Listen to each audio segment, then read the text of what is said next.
Good morning, everyone. I'm Steve Choi of the New York Immigration Coalition, and I want to say that this conference is moving full steam ahead.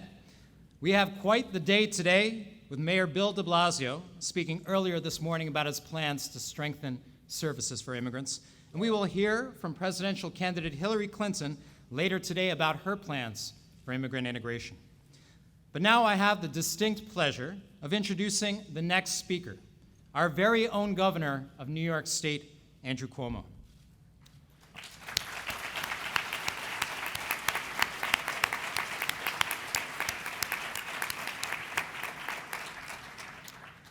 Under the governor's leadership, New York State has been a key partner in supporting New York's growing immigrant communities. New York is unique in that it has an incredibly diverse immigrant community, with large numbers of Latinos, Asians, Caribbeans, and Europeans making up the 4 million immigrants who call New York State home, including 1 million immigrants who actually live outside of New York City. Governor Cuomo has recognized the sheer breadth and diversity of this immigrant community, and he has not only talked, he has acted. He has built a foundation for New York's immigrants by creating the first ever statewide Office of New Americans, which has helped thousands of New York's immigrants become citizens, learn English, build up their job skills. He has also broken down barriers for our immigrants as well.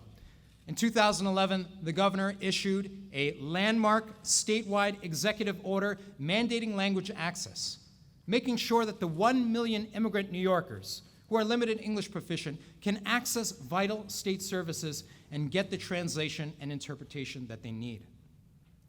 He has also protected the civil rights of New York's immigrants as well, most recently launching a task force devoted to protecting low-wage immigrant workers, and this task force is one that both myself and Deborah Axt of Make the Road New York, our NIIC executive committee member, have the pleasure of serving on this task force as well.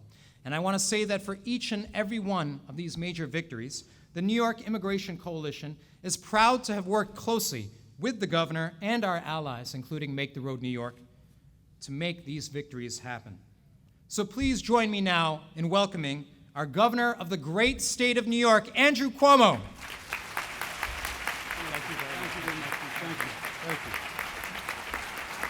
Thank you. Thank you. Thank you very, very much. Welcome to New York. First to Steve Choi, who's been a phenomenal advocate and has done a lot of good work with us in the state and has helped us on the language access initiative. He's done a great job. Let's give him a big round of applause.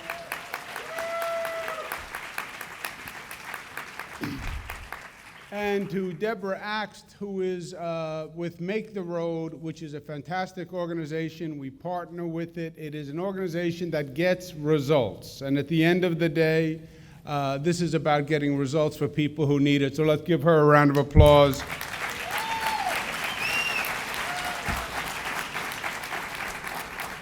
I'd also like to introduce two people who work with me in the state government who really do an outstanding job. One is my counsel, Alfonso David. Alfonso, why don't you stand up?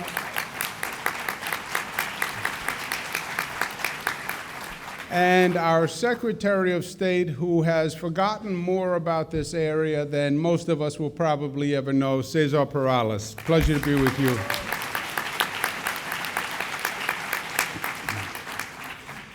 I welcome all of you to this great conference. I applaud you, and I applaud what you do, because you are the protectors of America's essence. You keep the dream alive, and you do it one person at a time, at a very, very difficult time. It's fitting that you convene in this state at this time, because this state is all but unique in its perspective and the way we treat immigrants. And at this time, because this is a moment in history where we are evaluating how we treat immigrants and what our policy is towards immigrants. Our belief is very simple. When you attack immigration, you attack the founding premise of our nation, and that is the very soul of America.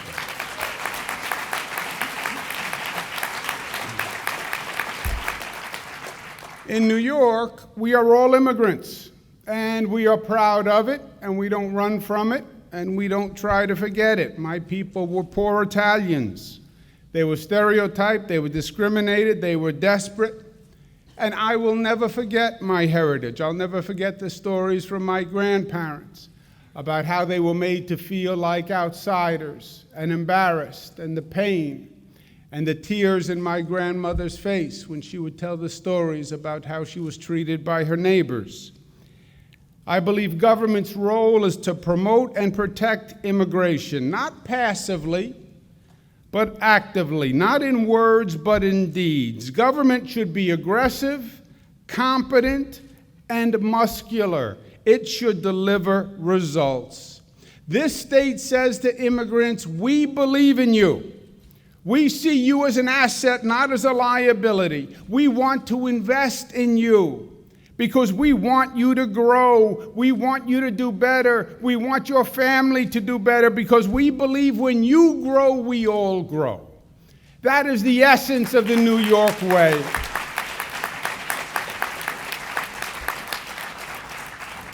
That investment agenda starts, my friends, with public education. Because public education was the great equalizer. What public education said was, I don't care where you come from, I don't care how much money you have in your pocket, I don't care the color of your skin, you can go to a public school. And the public school is so good that you can wind up becoming whatever you want to become. You can become Colin Powell, you can become President of the United States, you can become Mario Cuomo, poor Italian, and become governor of the state of New York, all from public education. Somewhere along the way, that dream was lost. And the hard truth is today there are two education systems.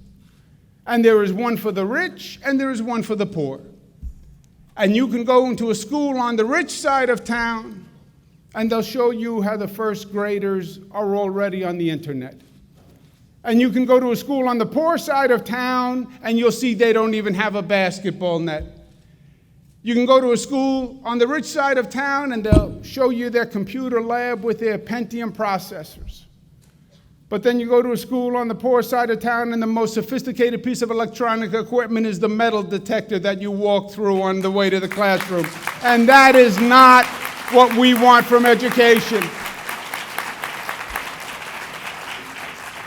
Public education system in this state, most progressive state in the United States, I'm proud to say. As we sit here today, 100,000 students are in schools that have already been determined to be failing schools. 100,000 students condemned to schools that have been failing. Many of those schools failing for over 10 years. Just think about it. And those are not the rich white school districts where you have failing schools. Those are the poor minority districts where you have failing schools. Because we as a society have yet to realize that it's not just an education issue. It's a poverty issue, and a language issue, and a nutrition issue, and a family counseling issue. And if we really wanted to serve that community, and really wanted to help young people before they got into trouble, we would say this is not just a school, this is a community school, and get the services into that school at a very young age so that we can make a difference. To say we're going to send 100,000 children to a failing school is to give up on the promise of this state and this nation, and we're not going to do it, and we're not going to rest until every child has an education that makes the most out of his or her God-given talents. Higher education today is almost mandatory for economic success. And higher education is becoming more and more expensive. And I'm proud to say that this state has one of the most aggressive tuition assistance programs in the United States of America, but even we have to do more.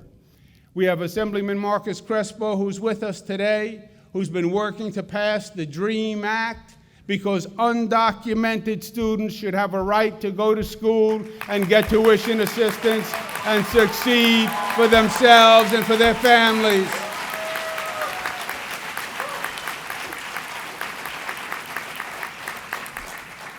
Our investment agenda continues. And it says the highest unemployment rate in the United States is among young minority males. Black and brown males, highest unemployment. And we have to do something about it. And we are in this state. We started the first ever job voucher program, where a young minority male gets a job voucher that pays for training, an education course, an apprentice program in a private sector job, and subsidizes the private sector job while the young person is getting training. That has brought the unemployment rate in the Bronx in 4 years from 11% down to 6%, and we have to keep going until it's zero, but that is real progress, and we should be doing more of that across the state and across this nation. One of the best programs and initiatives that we can run is one that gets investment capital to minority and women-owned businesses. Willie Sutton was once asked, "Why do you rob banks?" Willie Sutton's answer, "Because that's where the money is." Where the money is in government programs is in the government contracts. This state does about $30 billion a year in government contracts. We want minorities and women-owned businesses to get a significant percentage of that government work. We have said in this state, 30% of the state contracts as a goal to go to minority and women-owned businesses. That is the highest percentage in the United States of America, and I am proud of it. We have the Office of New Americans that is run by Secretary of State Cesar Perales. That is a full-service center that helps people on the path to citizenship, from dealing with the federal government to filling out the documents to legal assistance. Over 90,000 people have already been served by Cesar Perales and the Office of New Americans, and we're going to keep that going.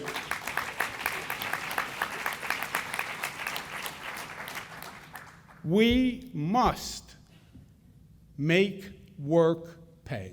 Make work pay, meaning people should not have to choose if they're working full-time between paying for rent and buying food.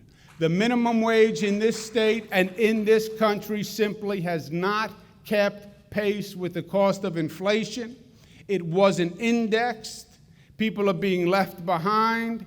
We're going to work this year in the legislature to raise the minimum wage in this state to $15, the highest in the United States of America, and make that statement that work should pay. In total, this state spends $1.8 billion per year, more than any other state per capita, just on serving immigrants, and I am proud of it, and I'd like to do more. Besides investment, there's a second part of the agenda if we're doing our job, which is the protection agenda. Because the truth is, besides the positive, there also has to be a protection agenda that goes along with our immigration initiatives. And the truth is, although it's hard to say, discrimination is still alive and well in America today. I used to be the Secretary of Housing and Urban Development under the Clinton administration, and I fought discrimination there. And we had parts of the country where you still had the Ku Klux Klan, and you had people moving into neighborhoods where they would plant a cross in the front yard and burn it. Luckily, the state of New York, we don't have that kind of discrimination. But we have discrimination, don't kid yourself. It's a little more subtle. It's the banker who looks at the loan sheet and says, "I'm sorry, you don't qualify," but really only saw the color box. It happens in employment. It happens in housing. It's insidious, but it is systemic. And we have to fight discrimination wherever we see it. We are stepping up our fair housing discrimination, our lending discrimination, our employment discrimination, because we have to have zero tolerance for discrimination in any of its forms and faces, in any of our aspects of our society. That's job one.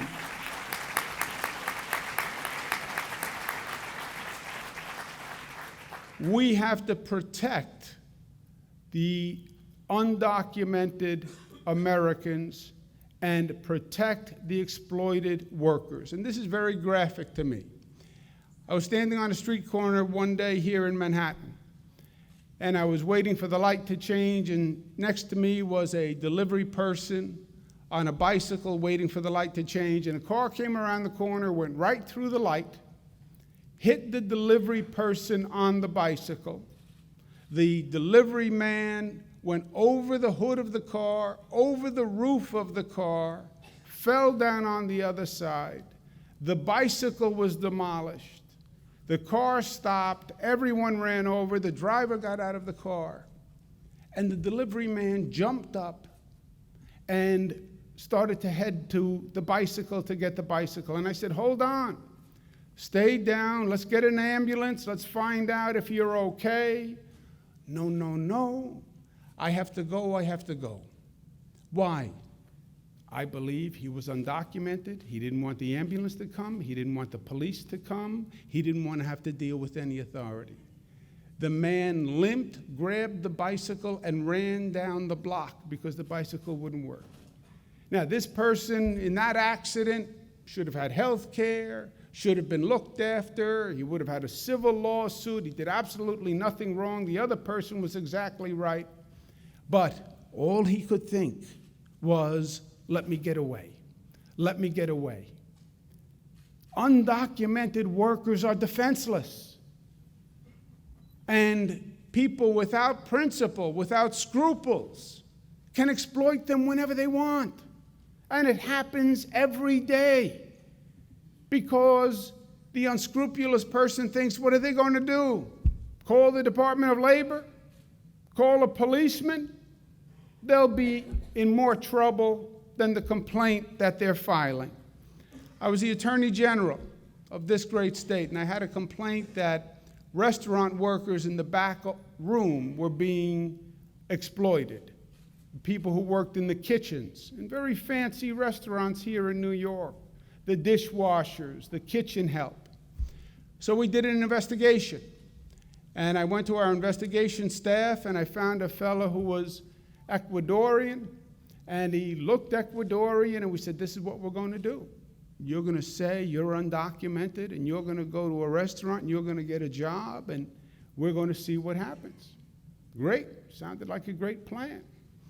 Went out, got a job the first day, hired in a big fancy restaurant here in Manhattan as an undocumented worker, was put at work washing dishes in the back of the restaurant. A week later, he walks into my office. And I said, what happened? He said, I got the job, and they had me working. They had me working 16, 18 hours a day, no breaks, no lunch, no overtime. They wanted me to work 7 days. I physically couldn't do it. I just couldn't do it. I said, so what did you do? He said, I quit. I said, you quit? You have to go back. He said, I can't go back. I can't do it. We went to a second investigator. Same thing. Sent him out. He lasted 3 days. He came back. He said, I can't do it. I physically can't do it. Just imagine what these undocumented workers are going through. They can't quit. They have no choice. They have to bring home bread to put on the table for their family. And this isn't just restaurant workers and delivery men. It's all throughout industry. And it's throughout society. It's the seemly underbody to this economy that nobody wants to talk about, but everybody knows it's there. It's the gardener, it's the day laborer, it's the nanny, the hidden economy, the exploited economy, the economy that is repugnant to everything we stand for in this nation, but yet we tolerate it every day. We put together the Unexploited Worker Task Force, partnering with not-for-profits,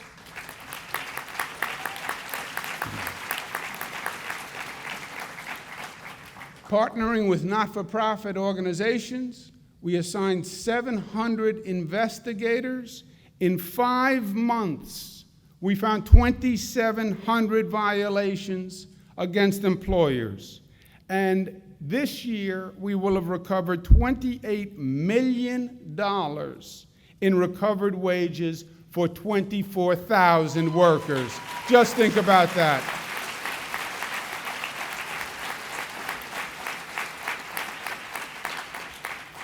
My last point is this, my friends. You've been generous with your time. This is a critical time in this country's development. And this is a moment in time that I believe can shape the soul of this country and the character of this country. Because the American people are afraid. Make no mistake. There's been economic anxiety for years. The middle class, working families feel like they're not getting ahead anymore. They feel that they can't get ahead. They're not so sure that their kids are going to do any better than they are. They're angry about what happened with the recession, the 2007 recession, where the Wall Street bankers ripped off the country, stole the equity from their home. The bankers get off scot-free, and the American citizens paid the price in bailing out the banks and saw the value of their homes fall. You have many people who live in homes that still are not at the level they were in 2007. Just think about that. You have many people who are living in homes who are still underwater. So they start anxious, and they start angry. And then on top of that, you have this international situation. And you have these terrorist attacks. You have San Bernardino, you have Paris. And people say, well, I thought that was over with 9/11. I thought that was the last time that was going to happen. And now we say, no, no, no. It's happened again and happened again, and it's happening more, and it's happening more, and it's more casual, and it's more frequent. And people are afraid, and people are nervous. And when people get afraid, the natural instinct is to close down. When you get startled, right away, what do? Naturally? You tighten up, you close down, you protect yourself. And that's the American people's natural instinct as a response to fear. And that natural instinct, that fear, can be preyed upon, especially in a political environment. And people can say, I know you're afraid. I know you think we have problems. I have the solution. And it's a nice, simple solution. Here's the solution. We have to stop the immigrants from coming into this country because they're competing with you, and they're taking your job, and they're taking your money, and they're costing you money when it comes to Medicaid and education, and they're not paying their taxes. So if we can keep them out, you will be stronger, and you will be better, and I will solve your problem, and I will end your pain. And American people will say, boy, that sounds great. That sounds great. How do we do it? We're going to build walls, and we're going to keep people out, and we're going to close the gate, and your problems are going to be over. We say the exact opposite. We say we believe in the American dream. This state is the laboratory of the American experiment in democracy. This state is unique in the way it said, you want to build walls, we want to open our arms, and we want to invite people in. And we're not threatened by diversity, we celebrate diversity. We think it's our strength. Come, bring your culture, bring your people, bring your cuisine, bring your skills. And we believe you're going to enhance our society and enhance our community. You want to build walls. You want to keep the Muslims out. We believe in freedom of religion. It was one of the founding premises of the entire country. You're going to keep the Syrians out.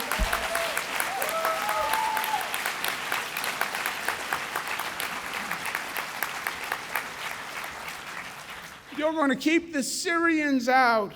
You're going to keep the Mexicans out. This is our land. By the way, who are you that this is our land? Who are you? Who are you? Are you a Navajo? Are you an Apache? Are you a Sioux? Are you a Native American? Otherwise, you're an immigrant too. And don't you forget it. It's not your land. It's our land. It's the land of immigrants. And don't you tell anyone that you're closing the gate and you're shutting down opportunity. That's not who we are. And that's not who you're going to make us. We say our belief is very simple. We have the Statue of Liberty in our harbor who says it all. She holds the golden lamp and she invites all here. And not the rich, but the poor and the homeless and the tempest-tossed. Join us. Come to New York, come to America, join us, and we will forge one. We will forge community, e pluribus unum, out of many one. We can take faces and people from all different places, and we can make one, and we will forge a community because we believe that there is a cord that connects you to you to you to you, and you don't see the cord, but that cord weaves a fabric. And we become one, and when one of us is raised, we are all raised in that fabric. And when one of us is lowered, we are all lowered by that fabric. So I want you to do well. I want to invest in you. I want to help you. I believe in you. I love you. I want you to excel and excel as part of a community. And if you need help, I will help you. Because if you sink, we all sink. That's the basic essence of how we founded this nation. That's what it's all about. And I know people are scared. And I know there are those who will play on those fears. But I know that we are better than that at the end of the day. We are smarter and kinder and stronger. And we will not allow fear to overtake optimism, and we will not allow hatred to overtake love. That is not the New York way, and it's not the American way. And we're going to stand up to it and make it a reality right here today. Thank you, and God bless you.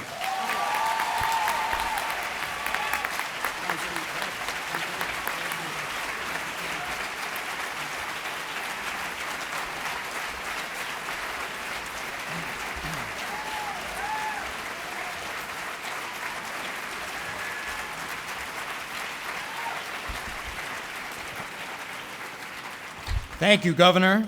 I think the governor's remarks remind us all, and it's so inspiring to hear him talk about strengthening the education system, about helping our undocumented immigrant youth achieve their college dreams, and fighting discrimination and protecting immigrant workers. But thank you most for those incredibly stirring and eloquent remarks about how we need to keep our hearts and minds open and how New York has benefited tremendously. Please give it up one more time for our governor, Andrew Cuomo.